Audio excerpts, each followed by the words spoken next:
कैसे हैं आप सब। उम्मीद करता हूं कि दोस्तों आप अच्छे होंगे और हमारे YouTube की फैमिली से जुड़ने के लिए आपका बहुत बहुत धन्यवाद।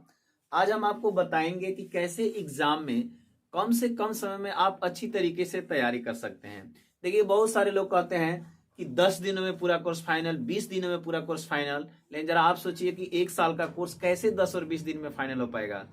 तो कृपया उस पर ध्यान न देकर अब से भी जो बचा हुआ समय है कम से कम उसका हम उपयोग अगर सही तरीके से करते हैं तो आप परीक्षा में अच्छे अंक ला सकते हैं, ये मेरी बिल्कुल गारंटी है।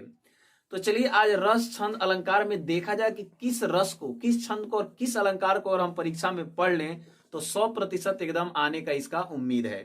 यह वीडियो आपको केवल यानी कि यह एक समझिए कि आपके इंकरेजमेंट के लिए, आपके समय को बचाने के लिए बनाया जा रहा है और उम्मीद है कि इसमें जो आपको बताया जाएगा आपके प्रश्न पत्र में जरूर आए। तो देखिए, सबसे पहले देख लीजिए कि यह सामान्य हिंदी के छात्रों के लिए है। पहले मैं बताना चाहता हूं, अब यहाँ पर रस है, छंद है और अलंकार है, जिसमें देखा जाए तो 1 2 3 4 5 5 हमारे रस हो गए और हमारे 5 हमारे छंद हो गए और 6 हमारे अलंकार हो गए। अब कहने का मतलब बच्चे इस कंफ्यूजन में रहते हैं कि हम क्या सब रटें, सब पढ़ें। नहीं, देखिए एग्जाम में जो पूछा जाता है उसका भी पूछने का एक तरीका होता है। अब जैसे मान लीजिए कि यहाँ पर 5 5 और ये 6 दिया हुआ है, तो यह तो जरूरी नहीं है कि ये 6 पूछेगा। तो इसका आप सबसे बेहतरीन तरीका है, देखिए श्रृंगार रस, वीर रस और हास्य रस, इन तीनों का एक पेयर बना लीजिए, आप एक जोड़ा बना लीजिए। यानी आप मान के चलिए कि 3 रस अगर आप ये तीनों कंप्लीट करते हैं, श्रृंगार, वीर और हास्य, तो इन 3 रस में से एक पूछेगा। अगर या आप इन तीनों का पेयर बना लीजिए, यानी कम से कम यह 5 जो अलंकार हैं आपके, शुरू के इसमें 3 पढ़ लीजिए या लास्ट के 3 पढ़ लीजिए। यानी शुरू का अगर 3 पढ़ते हैं तो उसमें से आपका यानी 2 अलंकार तो पूछेगा ही पूछेगा, तो 2 पूछेगा तो शुरू के 3 में से 1 पूछता है या लास्ट के 3 में से 1 पूछता है। तो या आप शुरू के 3 ठो इसमें से याद कर लीजिए या आप लास्ट के 3 ठो में से याद कर लीजिए। क्लियर? तो इस प्रकार से क्या होगा कि जो आप 5 यानी कि याद करते थे, जिसका रस का परिभाषा वगैरह, उसमें आपका आधा टाइम बिल्कुल बच जाएगा। और इसे एकदम सटीक, यानी गारंटी मैं तो नहीं उतनी दे सकता, लेकिन सटीक मैं बता रहा हूं कि यहां पर अगर आप 3 यहां पर अगर यह कर लेते हैं तो पक्का है कि इसमें से आपका 1 आ जाएगा। तो आपको पूरा यानी 5 रटने की जरूरत नहीं है, कोई ऊपर से या नीचे से 3 ठो आप बढ़िया से इसको परिभाषा सहित याद कर लीजिए।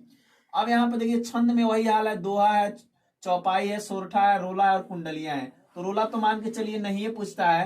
अब ऐसे इसको भी पेयर में बना लीजिए, जैसे यहाँ देख लीजिए 3 ठो, यानी दोहा, चौपाई या सोरठा, इन तीनों को ऊपर से याद कर लीजिए, या आप यहाँ पर एक और पेयर बना लीजिए, या आप इसको, यानी कि या तो इसको ऊपर वाले को याद कीजिए या नीचे वाले को, सेम जैसे इसमें आपको बताया गया, या 3 ऊपर से याद कीजिए या 3 नीचे से याद कीजिए, जो आपके क्वेश्चन बैंक में दिया हुआ है। तो अगर आप दोहा, चौपाई और सोरठा याद कर लेते हैं तो इसमें से पक्का है कि 1 आ जाएगा, या सोरठा, रोला और कुंडलियां अगर आप याद कर लेते हैं तो इसमें से पक्का है कि आपका 1 आ जाएगा। या तो 3 ऊपर याद कीजिए या 3 नीचे। सेम कंडीशन वही अलंकार में भी आप देखिए, अनुप्रास, यमक और सलेस, ये एक कैटेगरी का अलंकार है, और उपमा, रूपक और उत्प्रेक्षा, ये तीनों एक कैटेगरी का अलंकार है। यानी कहने का मतलब यह है, एक शब्द अलंकार है तो एक अर्थालंकार है, तो एक शब्द में से पूछेगा तो एक अर्थ में से पूछेगा। तो या तो 3 आप यह याद कर लीजिए या 3 नीचे वाला, यानी कि यह या तो यह, यानी उपमा, रूपक या उत्प्रेक्षा या अनुप्रास, यमक या सलेस। अगर आप ऐसा करते हो तो मेरी यानी कि की पूरी उम्मीद है कि आपको इतना में से एकदम पक्का आ जाएगा। अगर वीडियो आपको अच्छा लग रहा है तो अभी के अभी लाइक कीजिए, अभी वीडियो में आगे बने रहिए हमारे साथ। अभी आपको बताते हैं कि पत्र आप कैसे चूज कर सकते हैं कि कौन हम परीक्षा में याद करें तो हमारा आ जाएगा। ठीक है, वीडियो में बने रहिए, बस लिख कर तुरंत हम वापस आते हैं। अब आपके सामने है यहाँ पर पत्र लेखन। तो पत्र लेखन आपका 6 अंक का है। मैंने एक पत्र वाला भी वीडियो डाला है, आप जाकर डिस्क्रिप्शन में मैंने लिंक दे रखा है, जाकर उसको आप देख सकते हैं। अब यहाँ पर देखिए पत्र लेखन आपका है 6 अंकों का, ठीक ना। अब 6 अंक से बहस नहीं, हमारा तरीका अगर हमको मालूम है तो किसी भी विषय पर अगर पूछता है तो हम आसानी से लिख सकते हैं। फिर भी आपकी जानकारी के लिए मैं बता दूं कि यूपी बोर्ड 2023 के लिए ये जो 3 पत्र मैंने सेलेक्ट किया है ये काफी इंपोर्टेंट है, जो आपके परीक्षा में बिल्कुल मान के चलिए 90+% मान के चलिए कि आ सकते हैं। अब देखिए, लिपिक पद हेतु किसी विद्यालय को पत्र।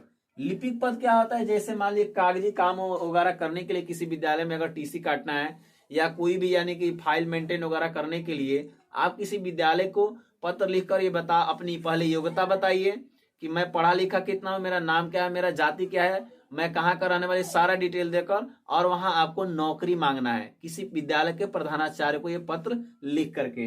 ये बहुत इंपॉर्टेंट है, ये लगातार पूछता है, हर बार पूछता है।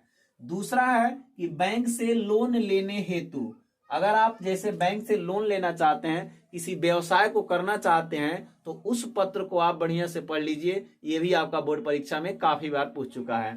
या बैंक में खाता खोलने हेतु भी आप बैंक के मैनेजर को पत्र लिख सकते हैं कि मेरा खाता इसमें खोला जाए। अगला है अपनी समस्या के समाधान हेतु। अब देखिए, अपनी समस्या के समाधान हेतु पत्र में आपके जैसे मान लीजिए कोई बीमारी आपके मोहल्ले में, क्षेत्र में कोई बीमारी फैली हुई है, जैसे मान लीजिए कि मच्छर फैल रहे हैं, प्रदूषित मतलब पानी आ रहा है, इन सारी तमाम चीजों के बारे में आप लिख करके यह जानकारी दे सकते हैं स्वास्थ्य अधिकारी को कि आप जल्द से जल्द इस समस्या का समाधान कीजिए। बीमारी के बारे में पूछ सकता है, या स्कूलों में कंप्यूटर की व्यवस्था नहीं है तो आप प्रधानाचार्य को पत्र लिखकर बता सकते हैं अपनी समस्या के बारे में। बाढ़ अगर कहीं आ गया, वहां के लोग अगर भूखों मर रहे हैं, पीड़ित हैं, बीमार हैं, तो उसके लिए भी आप पत्र लिखकर जो भी उस जिले का यानी स्वास्थ्य विभाग है वहां लिख करके आप पत्र को यानी कि भेज सकते हैं। प्रदूषित पानी हेतु, अगर आपके एरिया में प्रदूषित पानी आ रहा है तो उसके विषय में भी आप विभाग को पत्र लिख करके बता सकते हैं। तो यहाँ पर नीचे जो आपका बीमारी पे है, कंप्यूटर पे है, बाढ़ है, प्रदूषित जल है, या मच्छरों का बढ़ता प्रकोप है, या कोई बीमारी फैल रही है, तो इन सारी चीजों के बारे में आप लिख सकते हैं। और यह बहुत ही अच्छा मतलब लिखने का इसका तरीका है।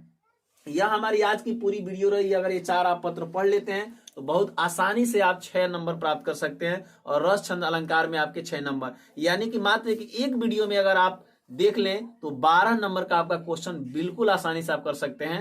वीडियो आपको अच्छा अगर लगा है तो लाइक करके जाइए, अगर नहीं लगा है तो आप हमें डिसलाइक भी कर सकते हैं। अगर कहीं कोई मिस्टेक है, गलती है, तो आप हमें कमेंट करके बता भी सकते हैं। अब अगर यह वीडियो के हिसाब से अगर आपके प्रश्न पत्र में अगर आता है तो आप हमें कमेंट करके जरूर बताइएगा। तब तक के लिए धन्यवाद। जय हिंद।